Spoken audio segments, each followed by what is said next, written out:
وَلَنُذِيقَنَّهُم مِّنَ الْعَذَابِ الْأَدْنَىٰ دُونَ الْعَذَابِ الْأَكْبَرِ لَعَلَّهُمْ يَرْجِعُونَ کہ ہم تمہیں چھوٹے چھوٹے عذاب دیں گے، بڑا نہیں، تاکہ تم توبہ کرو۔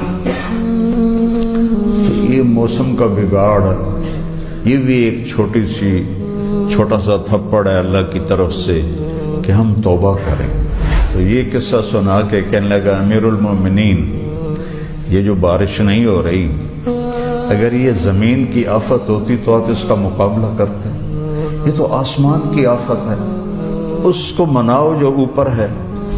مصلی بچھایا اور وہ نفل پڑھ کے سجدے میں گر گیا اور روتے روتے روتے روتے مصلی تر کر دیا، اور اس کے سجدے سے اٹھنے سے پہلے بجلی کی چمک اور بادلوں کی گرج نے کہا ہم آ گئے، ہم آ گئے، تیرا رب آ گیا، تیرا رب آ گیا۔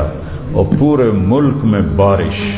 میرے نبی نے فرمایا جب کوئی آدمی جھوٹ بولتا ہے تو اس کی بدبو اتنی غلیظ ہوتی ہے کہ 1 میل تک فرشتے بھاگ جاتے ہیں۔ توبہ پر اللہ سب کو ہلا دے گا، ہٹا دے گا۔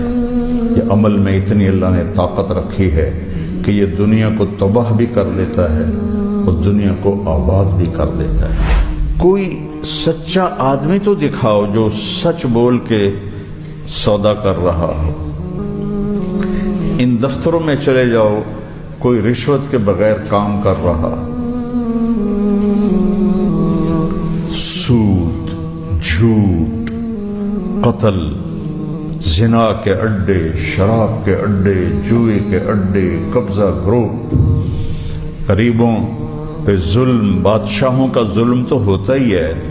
تو آج تھوڑا سا طاقت والا اپنے سے کمزور پر ظلم کرتا چلا جا رہا ہے۔ تو ایک دیکھو کہ گناہوں نے کس طرح ہمیں اپنی لپیٹ میں